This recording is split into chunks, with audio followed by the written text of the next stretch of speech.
Sa Pilipinas, ayon sa 2017 National Demographic and Health Survey, isa sa 4 na babaeng edad 15 to 49 ang nakaranas ng pisikal, emosyonal at sexual na pang-aabuso mula sa kanilang mga asawa o partner.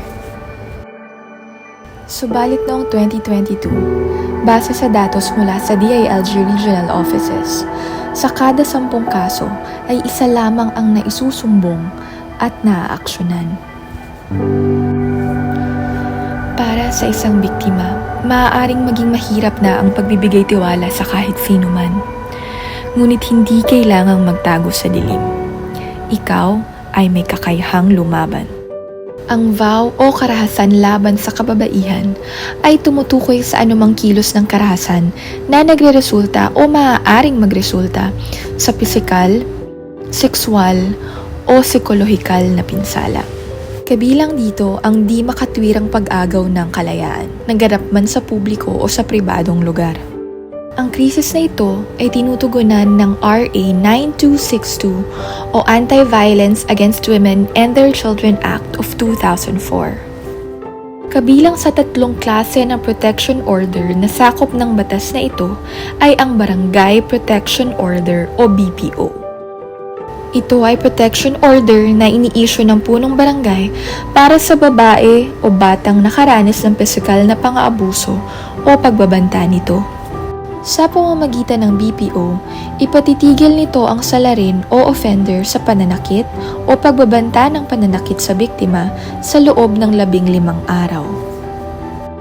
Paano ba makakakuha ng BPO ang babae o batang biktima ng karahasan?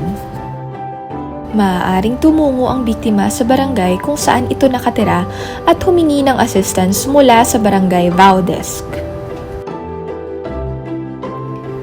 Kung magkaiba ng barangay subalit nasa iisang lungsod o munisipyo, maaari ring i-apply ang BPO sa barangay kung saan nakatira ang salarin.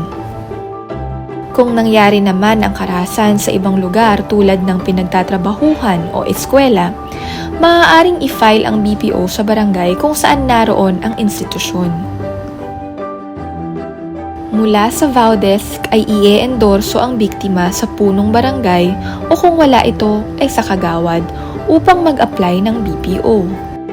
Ang aplikasyon ay kinakailangang nakasulat, nilagdaan at sinumpaan sa presensya ng punong barangay. Sino naman ang maaaring mag-file ng protection order mula sa barangay? Maliban sa biktima, maaari ring mag-file ng BPO ang magulang o tagapangalaga nito, kamag-anak hanggang 4th civil degree kabilang ang hipag, bayaw, tiyuhin, tiyahin, pamangkin at pinsan, registered social workers ng DSWD o ng LGU, police, abogado, counselor, therapist o healthcare provider ng biktima, at mamamayan ng lungsod o munisipyo na hindi pababa sa 2 ang bilang at may kaalaman ukol sa karahasang isinasagawa. Maaaring asahan ng biktima o ng sino man na mag-a-apply ng BPO ang tulong ng barangay official sa paghahanda ng application ng BPO. Asahan din ang pagsisiyasat o pagtatanong ng mga barangay official upang tulungan ng aplikante sa maayos na pagsasalaysay ng pangyayari sa kanyang statement. Agad namang dapat aksyonan ng punong barangay o kagawad ang fina-file na BPO.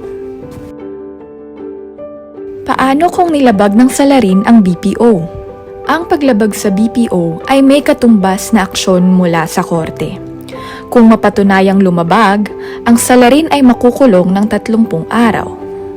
Tandaan, hindi kailangan magbayad sa pag-file ng BPO, hindi kailangan ng abogado, hindi kailangan ng medical o birth certificate. Bawat isang kababaihan ay protektado ng RA 9262, kaya hindi kailangan manahimik. Ikaw ay may kakayanan labanan ng pang-aabuso. Handang tumulong ang iyong barangay para siguraduhin ang kaligtasan ng bawat isa.